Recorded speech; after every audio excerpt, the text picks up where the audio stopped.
Jagatsinghpur SBM college अध्यक्ष विरोध में कॉलेज छात्र मैंने आनी सांघातिक अभियोग जगतसिंहपुर थाना अभियोग आनी छात्र छात्र मान दुर्व्यवहार सह जातियाण आक्षेप कर कहवा नहीं छात्र मान मध्य प्रबल असंतोष देखा प्रतिवाद में जगतसिंहपुर थाना अध्यक्ष विरोध में अभियोग सह कॉलेज फाटक ताला पकई सम्मुखें बसी रही आग को गणेश पूजा थी छात्र मैंने पूजा संपर्क में अध्यक्ष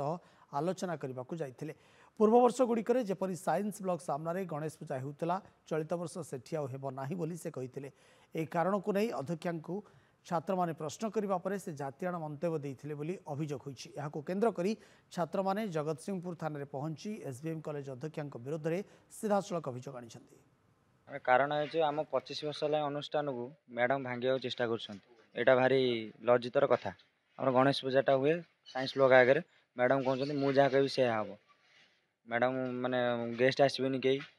आपण जहाँ करेंगे कहते खाया पीया डायरिया हम बोली मैम ना आमर गोटे परंपरा अच्छी कॉलेज है आम से गोटे करुले समस्ते आम बड़ भाई हरिया थे सी मैंने करते आम बापा हरिया भी सेठी करके आसछंती बापा हरिया थे से करते आम ये कथा कहला बेलू सी आम जिते आम तो कहलु माने आम जो कहलु आमको माने दुर्व्यवहार कले आउ कहले कि तो आम जो कहलु कहले तुम आई कार्ड कहीं तुम कौ अनर्स एमती सब कहले आम कहले आम भोजी फोजी हुए कहले ना तो भोजी हेल्ले डायरिया हो एमती कथा सब कहते मैम आम हाथ नहीं कॉलेज गेट में देलु कि मैंने बंद करूँ कि आम माने दाबीटा पूरण हो कि आम अनुष्ठानटा सेमती बाजिकी रो आम जाति की नहीं बहुत खराब किना कहले आमती कथबार्ता कले आम सांगसाथी मानक भी बहुत किना खराब किना कहले कहले कि तुम माँ पेट जन्म नुह आमे जब माँ पेट जन्म होता मो सारे एमती कथा करना तो चेयर पर उठिक धमकी लगा कथा कहले कहले पुलिस स्टेशन में तुम्हारा एफआईआर दबू थाना पूरी देबू